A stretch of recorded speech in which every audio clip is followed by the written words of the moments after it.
امریکی محکمہ خارجہ کے اعلامیے میں کہا گیا BLA نے سیکیورٹی فورسز اور شہریوں کو نشانہ بنایا. گزشتہ برس اگست میں کئی خودکش دھماکے کیے. چینی انجینئرز پر حملہ کیا. نومبر میں کراچی کے قونصل خانے پر دہشت گردی کی. رواں برس گوادر میں 5 اسٹار ہوٹل پر بھی حملہ کیا.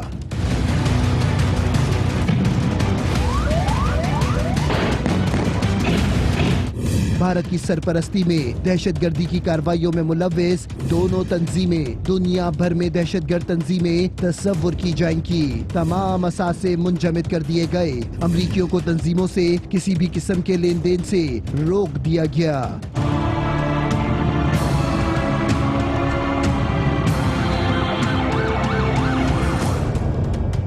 BLA کا نام دہشت گردوں کی فہرست میں شامل ہونا پاکستان کی سفارتی سطح پر بڑی کامیابی ہے. BLA کو علیحدگی پسند تحریک قرار دینے والوں کے منہ پر تماچا ہے. تو جناب BLA کو جو لوگ کہہ رہے ہیں کہ یہ علیحدگی پسند تحریک ہے، ان کے منہ پہ تو امریکہ نے تماچا دے مارا ہے، اور وہ پاکستان کی سفارتی محاذ پہ بہت بڑی کامیابی ہے.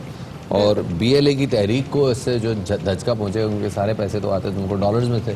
جب ان کے امریکہ میں اکاؤنٹ سے سیز ہو جائیں گے تو بہرحال ان کے لیے مشکلات ہوں گی. آگے بڑھتے ہیں.